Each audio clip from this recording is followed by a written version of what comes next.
Hello everyone. Jammu and Kashmir police sub inspector की vacancy जो है वो अप्रूव हो चुकी है। आने वाले कुछ ही टाइम में जो रिक्रूटमेंट प्रोसेस है वो स्टार्ट हो जाएगा। आप सब लोग जानते हैं इस बार जो आप लोगों का रिटन एग्जाम है वो पहले है एज कंपेयर टू फिजिकल के। सो आप लोगों को अपने रिटन एग्जाम की तैयारी अभी से स्टार्ट कर देनी चाहिए। जेके एग्जाम क्रैकर ऐप डाउनलोड करके, जिसमें आपकी जो बैच है वो स्टार्ट हो चुका है। आपका रिकॉर्डेड प्लस लाइव क्लासेस रहेंगी जो कि आपकी 15 ऑफ जुलाई से स्टार्ट हो जाएंगी। आपके डेमो लेक्चर्स अवेलेबल है जेके एग्जाम क्रैकर ऐप पे। सो अभी डाउनलोड कर लिए आप app from play store, also available on iOS। Hello everybody, welcome back to JK exam cracker. My name is Tania Abroz. आज हम आपको मिलाना चाहते हैं हमारे ही स्टूडेंट से जिनका नाम है पीयूष सिंह। इन्होंने गुड आफ्टरनून। सो पीयूष ने अभी ही, आप स्टूडेंट्स जानते ही हैं कि हाल ही में जेके बैंक का रिक्रूटमेंट हुआ था। जेके बैंक पीओ एंड एसोसिएट्स की रिक्रूटमेंट हुई है जिसमें पीयूष ने क्रैक किया है जेके बैंक पीओ एग्ज़ाम एंड इनकी ज्वाइनिंग भी हो चुकी है। डोडा में इनकी पोस्टिंग हुई है। सो पीयूष, आप अपने बारे में कुछ बताना चाहते हैं? So hello guys. सो जैसा कि नाम ने बताया कि मैंने रिसेंटली जेके एग्ज़ाम, जो जेके बैंक का एग्ज़ाम हुआ था उसमें मैंने पीओ का एग्ज़ाम दिया था और 13 अप्रैल को उसका रिज़ल्ट आया था। उसके बाद मैंने ज्वाइन कर लिया था अराउंड 1 मई के, और उसके बाद से मेरी पोस्टिंग जो है वो डोडा में है। तो अराउंड 1 ईयर की मेरी प्रिपरेशन थी टोटल। और मेरा बैकग्राउंड जो है वो मैंने इंजीनियरिंग की है 2019 में, और ड्यूरिंग लॉकडाउन ही मैंने ये प्रिपरेशन की और लकीली मेरा एग्ज़ाम क्लियर हो गया। तो आजकल मैं उसी से रिलेटेड अपनी जॉब में बिजी हूँ। ओके। सो पीयूष, जैसे आपने बताया आप 2019 पास आउट है एंड आपका इंजीनियरिंग बैकग्राउंड क्या है?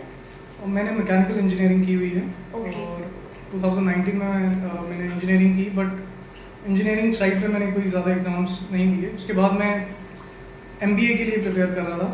तो एज अ सेकंड ऑप्शन मैंने बैंकिंग एग्ज़ाम्स भी रखे थे क्योंकि उन दोनों का सिलेबस काफ़ी सिमिलर होता है।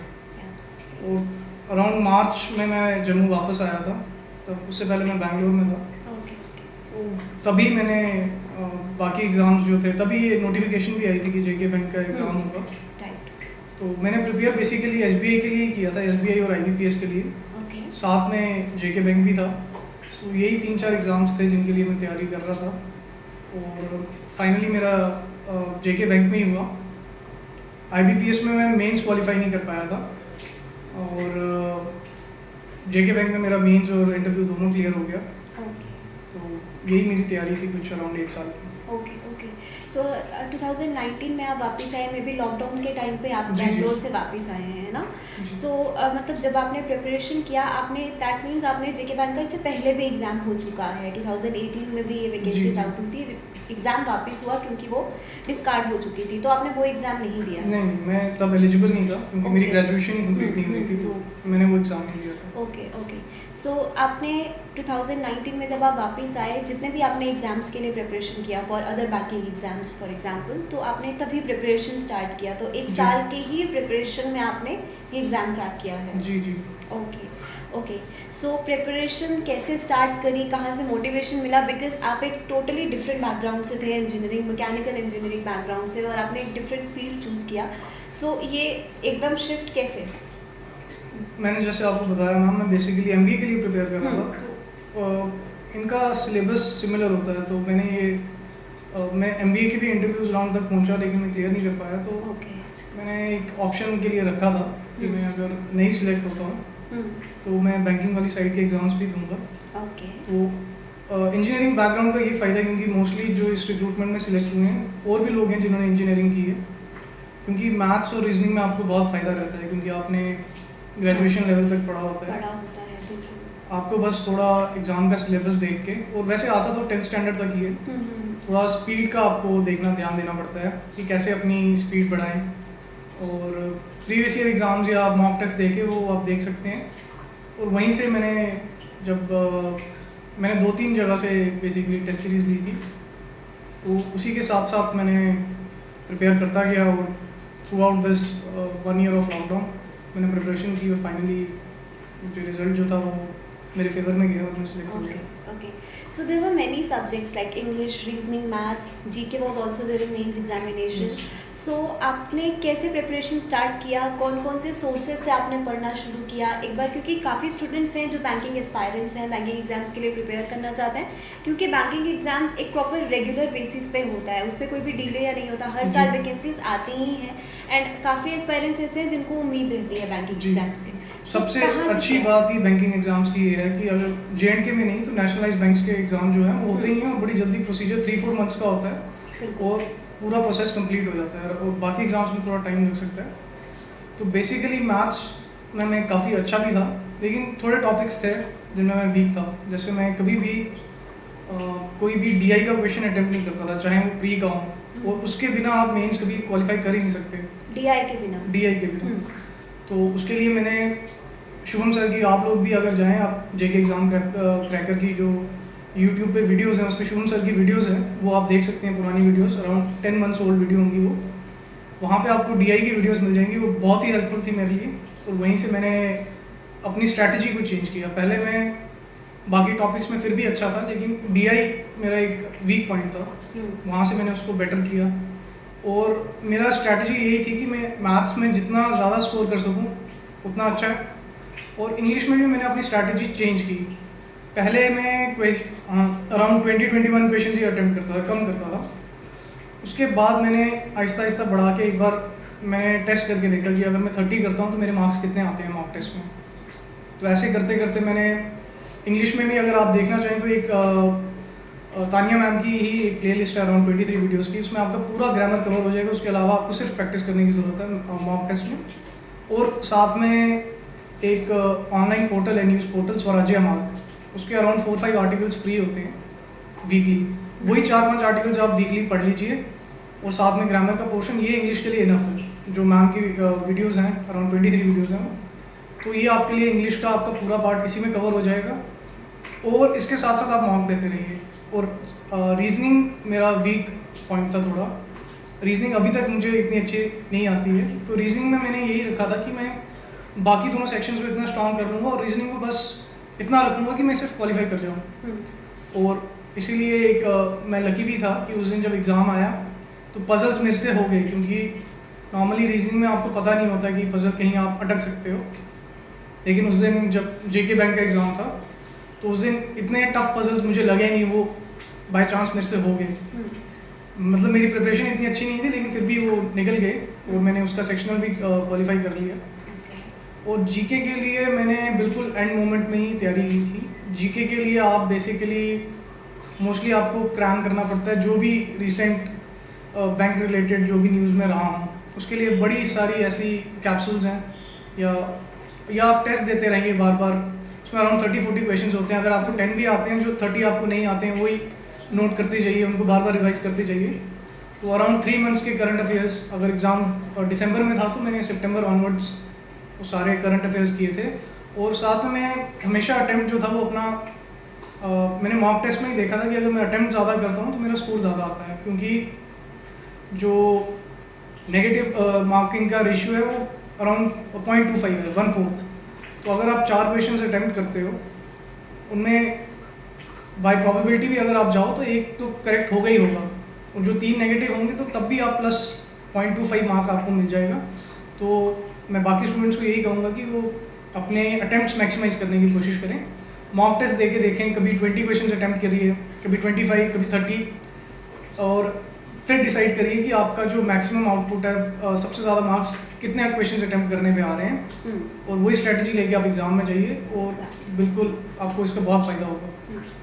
मॉक टेस्ट से स्ट्रैटेजी ये रहना चाहिए, जैसे कि आपने कहा कि आप क्वेश्चंस अटेम्प्ट करके देखिए, क्योंकि कई बार हम क्वेश्चंस को लेके डाउटफुल होते हैं कि हमारा आंसर सही है या गलत। अगर तो मॉक टेस्ट में हम चांस ले सकते हैं। बिल्कुल, अगर आपको लगे जैसे आपने एक ऑप्शन एलिमिनेट कर दिया, तो प्रोबेबिलिटी की आपका, अगर आप बिल्कुल ही तुक्का भी मारेंगे तो 1:3 प्रोबेबिलिटी है।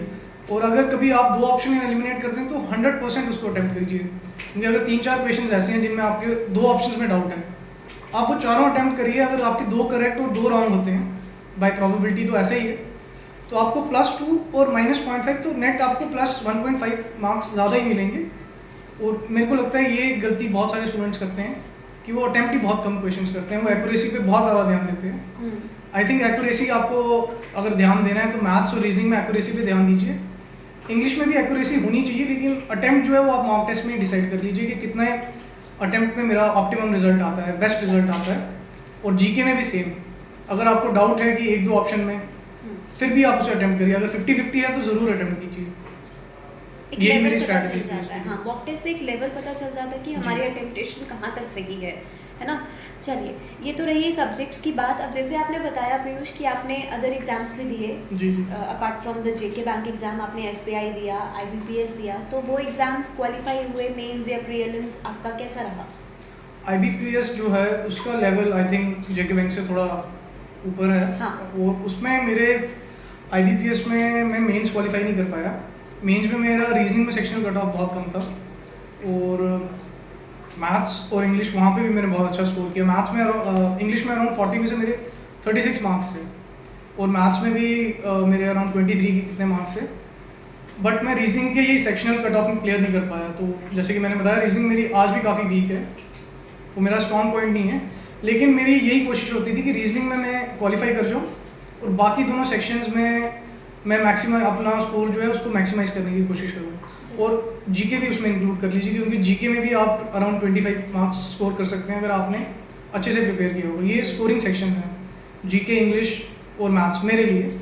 आपको अगर रीजनिंग ईजी लगती है तो मेक श्योर कि आप रीजनिंग में अपना स्कोर मैक्सिमाइज कीजिए, और जो भी आपकी वीक सेक्शन है उसमें इतने स्ट्रांग हो जाए कि वो आप सेक्शनल कट ऑफ क्लियर कर लें। और उसके बाद एक डिस्क्रिप्टिव राइटिंग भी होता है, वो बेसिकली उसके लिए तैयारी की तो कुछ खास ज़रूरत नहीं है। बस उसके लिए एग्ज़ाम से एक हफ़्ता पहले, मेंस एग्ज़ाम से एक हफ़्ता पहले मेक श्योर कि आप प्रैक्टिस करें, क्योंकि कभी कभी आपकी स्पीड कम होती है, कभी कभी आधा घंटा बहुत जल्दी निकल जाता है एग्ज़ाम में। तो मेक श्योर कि आप एक दो letter to the manager, letter to a cooperative society, letter to the editor, ऐसे 2-3 लेटर इजीली इंटरनेट पे अवेलेबल है। आप वो एक दो बार खुद टाइप करके देखिए, पूरा लिख के नहीं, ऑन लैपटॉप और ऑन कंप्यूटर आप टाइप करके देखिए, ताकि जब आप एग्ज़ाम डे पे जाएँ उस दिन आपको कोई प्रॉब्लम ना हो।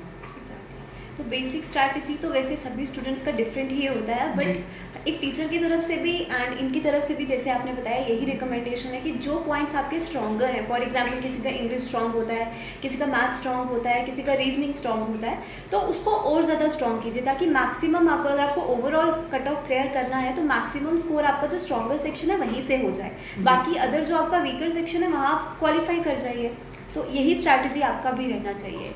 एंड पीयूष, जैसे कि स्टूडेंट्स रिटन एग्जाम तो क्वालिफाई कर लेते हैं, लेकिन बहुत सारे स्टूडेंट्स को फेयर होता है इंटरव्यू का, एंड काफ़ी स्टूडेंट्स ऐसे होते हैं जो फाइनल इंटरव्यू में आके आउट हो जाते हैं। तो एक काफ़ी डिसअपॉइंटमेंट होता है कि रिटन क्लियर हो गया बट इंटरव्यू से आउट हो गए। So how was your experience? आपने इंटरव्यू दिया है, कैसे क्वेश्चंस आपको पूछे गए, कुछ गाइडेंस आप स्टूडेंट्स को देना चाहें कि इंटरव्यू के लिए कैसे प्रिपेयर करना है? बेसिकली मेरा 8th इंटरव्यू था। इससे पहले भी मैं बहुत सारे एग्ज़ाम्स में, मैं MBA के एग्ज़ाम्स में बेसिकली मैं तैयारी कर रहा था MBA के लिए। उधर मैं इंटरव्यू स्टेज से आउट हुआ हूँ। आर्मी के SSB से मैं इंटरव्यू कॉन्फ्रेंस आउट हुआ हूँ, लास्ट इंटरव्यू स्टेज होती है। तो ये मेरा पहला इंटरव्यू है जो क्लियर हुआ है, और ऐसा कुछ भी मैंने डिफरेंट नहीं किया इस बार लास्ट टाइम से। बेसिकली आपको जो भी आपकी, फॉर एग्जांपल आप बैंकिंग एग्ज़ाम्स की तैयारी कर रहे हैं तो मेक श्योर कि आप बैंकिंग से रिलेटेड जितने भी करंट अफेयर्स हैं वो तैयार करके जाएं, और ऐसे भी जितने भी जनरल न्यूज़ में क्या ट्रेंडिंग टॉपिक है, जो भी चीज़ें न्यूज़ में हैं वो चीज़ें प्रिपेयर करके जाइए, और बी कॉन्फिडेंट। डरने की कोई ज़रूरत नहीं है। अगर आता होगा तो ठीक है, नहीं आता होगा then you can say that sir I am not aware of it, I am sorry, और उसके बाद आपको नेक्स्ट क्वेश्चन पूछ लेंगे। और जेके बैंक की इंटरव्यू अराउंड 9-10 मिनट्स का था मेरा, और लकीली मेरा पहला ऐसा इंटरव्यू था जिसमें उन्होंने जो जो चीज़ें मुझसे पूछी वो मुझे आती थी। पहले बेसिकली वो आपका इंट्रोडक्शन लेंगे, उसके बाद उन्होंने मुझसे डायरेक्टली पूछा आप कौन कौन से टॉपिक्स प्रिपेयर करके आए हैं, और उन्हीं टॉपिक से उन्होंने क्वेश्चंस पूछे जिनका मैंने जवाब दे दिया। तो ओवरऑल मेरा इंटरव्यू अच्छा गया था। अब इंटरव्यू में सिलेक्ट होने के लिए आपको क्या करना चाहिए, उसके लिए मैं तो कहूँगा पहले तो बिल्कुल टेंशन जो है आपको किसी चीज़ की नहीं होनी चाहिए। इंटरव्यू में आप इस तरीके से जाइए कि अगर मैं सिलेक्ट हुआ तो ये ऑर्गेनाइजेशन का फ़ायदा है, अगर नहीं हुआ तो ये उनका नुकसान है, मेरा कुछ नहीं है, मैं कुछ और एग्ज़ाम निकाल लूँगा। तो बिल्कुल पॉजिटिव माइंडसेट के साथ जाइए, और कोई भी प्रेशर मत रखिएगा अपने दिमाग पे। ओके, सो पीयूष, एस्पायरेंट्स का एक कंसेप्शन होता है कि मतलब अगर आप इंटरव्यू दे रहे हैं या किसी आप ऑर्गेनाइजेशन के सामने बैठ के बातचीत कर रहे हैं तो इंग्लिश में ही बात करना है। जी। क्योंकि कई बार हम लोग इंटरव्यूज़ कंडक्ट करते हैं तो स्टूडेंट्स के कमेंट्स ऐसे आने लगते हैं कि आप तो इंग्लिश में बात कर रहे हैं, हमें इंग्लिश में आता नहीं, हमें समझ नहीं आएगा। तो इज़ इट इम्पॉर्टेंट कि अगर आप इंटरव्यू दे रहे हैं तो इंग्लिश में ही देना है? अगर आप हिंदी में बात करेंगे तो ऐसा होगा कि आपको बोलेंगे यहाँ से चले जाइए। नहीं, it depends on the interview. So अगर for example in my interview 90% of the questions were in English, तो मैंने उनका रिप्लाई भी इंग्लिश में दिया। बट 3 पैनलिस्ट थे, उनमें से एक ने मुझसे जो क्वेश्चन हिंदी में पूछा, मैंने उसी में रिप्लाई किया। और बहुत सारे ऐसे लोग भी हैं मेरे बैचमेट्स जो सिलेक्ट हुए हैं, जो उनसे जिस लैंग्वेज में पूछा गया उसी में उन्होंने आंसर किया है। बेसिकली आपके कंसेप्ट क्लियर होने चाहिए। और मेरे को नहीं लगता है कि लैंग्वेज की इतनी प्रॉब्लम होगी, बट आपको जितनी ज़्यादा लैंग्वेज आती हो उतना फ़ायदा है, क्योंकि बैंकिंग में आपको at the end of the day आपको पब्लिक के साथ डील करना है। तो मोस्टली लोग जो लैंग्वेज बोलते होंगे वो अगर आपको आती है तो वो उतना ही फ़ायदा है। तो मुझे नहीं लगता ये इतना बड़ा इशू है लैंग्वेज का। लेकिन फिर भी आप अगर तैयारी कर रहे हैं तो मेक श्योर कि आप अच्छी तरह कंप्लीट तैयारी करें। कोई भी इवन लैंग्वेज का भी बैरियर जो है अगर आपको लगता है उसको भी ओवरकम करने की कोशिश कीजिए। सी ऐसा होता है कि अगर आपको जब आप किसी चीज़ अपने गोल की तरफ बढ़ रहे हैं, आपको कोई भी बैरियर लगता है, आपके सब्जेक्ट का बैरियर, आपकी लैंग्वेज का बैरियर, तो वो आपको क्लियर करना ही है, बिकॉज वो आपके लिए एक डिफ़िकल्टी है, एक हिंड्रेंस है आपके रास्ते में जो आपको क्लियर करना ही, आगे बढ़ना ही है। एंड ये चीज़ जो लैंग्वेज को लेकर कंसेप्शन है स्टूडेंट्स का, ये मैं भी क्लियर करना चाहती हूँ कि ऐसा कुछ नहीं है कि अगर आप हिंदी में बात करेंगे तो आपको वो कह देंगे कि यहाँ से निकल जाइए, you are not selected. If you are confident, आप जिस भी भाषा में बात करें, आप कॉन्फिडेंट हैं, आपके आंसर सही है, तो definitely they will select you. सिर्फ एक लैंग्वेज के बेसिस पे आपको बाहर नहीं निकाला जाएगा। अगर आपके आंसर्स भी गलत हैं, आप कॉन्फिडेंट नहीं है, तो डेफिनेटली वो आप में कुछ भी नहीं देखेंगे। लेकिन language is not a barrier. आप इंग्लिश हिंदी मिक्स करके आंसर्स दे सकते हैं। If you are not comfortable in English, आप उन्हें कह सकते हैं कि हम इंग्लिश में कंफर्टेबल नहीं है, but your answers must be correct, you must be confident. ये चीज़ सबसे ज़्यादा इंपॉर्टेंट है। Okay, so now you are working in Doda, right? So आप जम्मू में रहते हैं, है ना? तो आप अप डाउन करते हैं डेली या वहीं पर रह रहे हैं? कोई जॉब में आपकी डेली लाइफ में क्या चेंजेस आए हैं, क्या डिफिकल्ट है? अभी तो मैं उधर ही रह रहा हूँ क्योंकि वो काफ़ी दूर है जम्मू से, अराउंड 160 किलोमीटर। तो मैं अभी हर वीकेंड पे आ जाता हूँ, जब भी छुट्टी होती है तो मैं आ जाता हूँ। बाकी लाइफ थोड़ी हेक्टिक तो है बैंकिंग में, क्योंकि आपको डेली काम टाइम पे जाना होता है बिल्कुल। एक तो और ऐसा नहीं है कि आप काम को जो है आज का काम कल पे छोड़ सकते हैं। जो आज का वर्क है वो उसी दिन कंप्लीट होना चाहिए। तो इसलिए लाइफ तो हेक्टिक है अभी, लेकिन ओवरऑल मेरा एक्सपीरियंस जो है वो पॉजिटिव ही रहा है। कुछ इतना ज़्यादा बुरा एक्सपीरियंस मेरा रहा नहीं है। So you are satisfied with your job? Okay okay. So at last एक लास्ट क्वेश्चन मैं आपसे पूछना चाहूँगी। जब फाइनल लिस्ट में आपका नाम आया, आपको मेल आया, so how was your reaction and how was your families reaction? Family वाले भी खुश थे, मैं भी एक तरीके से रिलीफ था कि चलो फाइनली कहीं भी सिलेक्ट हो गया। और बिल्कुल, और उस टाइम पे थोड़ा कोविड की सिचुएशन भी थोड़ी ख़राब हो रही थी, सेकेंड वेव। तो मैंने कहा चलो एटलीस्ट, क्योंकि आपको पता नहीं है कि क्या क्या इस वजह से, सेकेंड वेव की वजह से कितनी ज़्यादा और प्रॉब्लम्स आई हैं, कितनी इंटरव्यूज़ और जॉब्स जो थे डिले हो गई हैं और कब दोबारा होंगी। मैंने कहा एटलीस्ट चलो फाइनली मुझे जो एक एटलीस्ट जॉब तो सिक्योर होगी। तो job security is very important for everybody. जी बिल्कुल, मोस्टली जितने भी एस्पिरेंट्स हैं आप भी यही चाहते होंगे कि एटलीस्ट एक जॉब तो हम सिक्योर कर ही लें। तो इसलिए अभी बहुत ज़्यादा रिक्रूटमेंट्स, अभी अराउंड अगस्त में एग्ज़ाम स्टार्ट हो जाएंगे। तो आप सारों को अब तो खैर 1 महीना ही रह गया है, तो जितनी भी आप तैयारी कर सकें बिल्कुल आप तैयारी शुरू कर दें। और best of luck for all your exams. Thank you so much Piyush for coming here. बहुत अच्छा लगा आपसे बात करके एंड आई होप आपको भी उनसे कुछ ना कुछ मोटिवेशन मिला ही होगा, because he is 2019 pass out, lockdown में घर आके ही प्रिपरेशन स्टार्ट किया है। सो अगर ये कर सकते हैं तो आप भी कर सकते हैं। तो मिलेंगे हम लोग हमारे नेक्स्ट वीडियो में with other special person. Thank you.